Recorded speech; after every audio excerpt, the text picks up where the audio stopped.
On cherche à résoudre maintenant une inéquation de racine carrée. Essentiellement, à 95%, ça se fera de la même façon que résoudre une équation de racine carrée. Par contre, on devra à la toute fin s'assurer d'interpréter adéquatement l'ensemble solution parce qu'ici, il ne s'agira pas d'une réponse unique, mais plutôt d'un ensemble solution ou d'un intervalle de solutions possibles. Donc, si nous y allons tout de suite avec un premier exemple. J'ai l'inéquation 2 racines carrées de x moins 9 plus 7 et je cherche à déterminer les valeurs de x pour lesquelles elle sera toujours plus petite ou égale à 17. À l'aide d'une calcul graphique ou de Desmos, vous pourriez obtenir la représentation graphique suivante.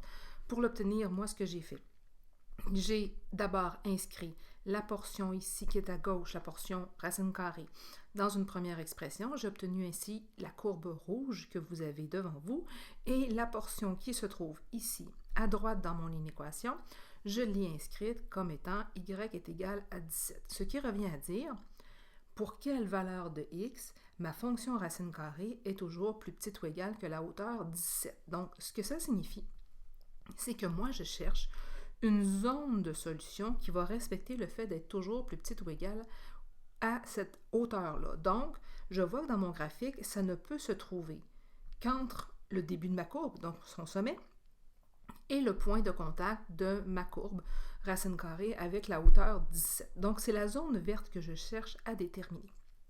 Pour faire ceci, la première chose que l'on va faire, c'est déterminer la solution de notre équation pour trouver le point de contact, où se termine cette zone de contact-là. Donc, pour ça, je vais résoudre mon équation comme si j'avais non pas une inéquation, mais une équation égale à 17. Donc, je vais appliquer ce qu'on a appris précédemment. Donc, je vais dans un premier temps isoler ma racine carrée.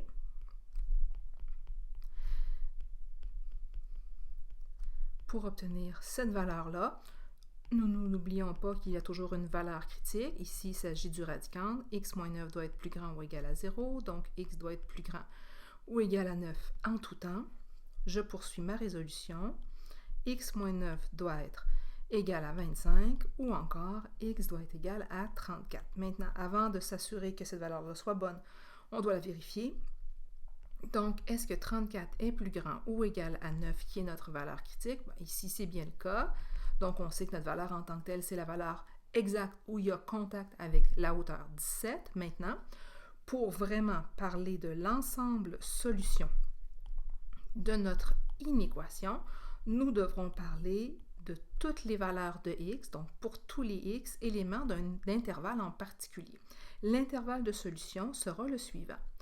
Nous voyons que à gauche, le point extrême qu'on peut atteindre en valeur de x, c'est le sommet, donc le h du sommet qui est 9.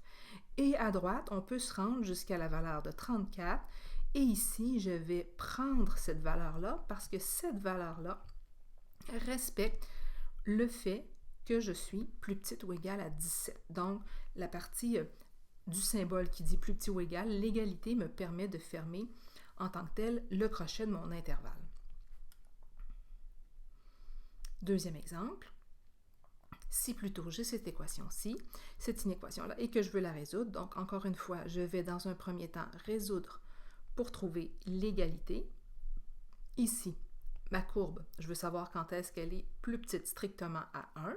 Donc, la zone qui m'intéresse, c'est la zone qui fera en sorte que je serai dans cette portion-là ici, puisque ma courbe se trouve en dessous de la hauteur 1. Donc, je commence ma résolution comme si j'avais une égalité pour trouver le contact entre ma courbe et la hauteur 1.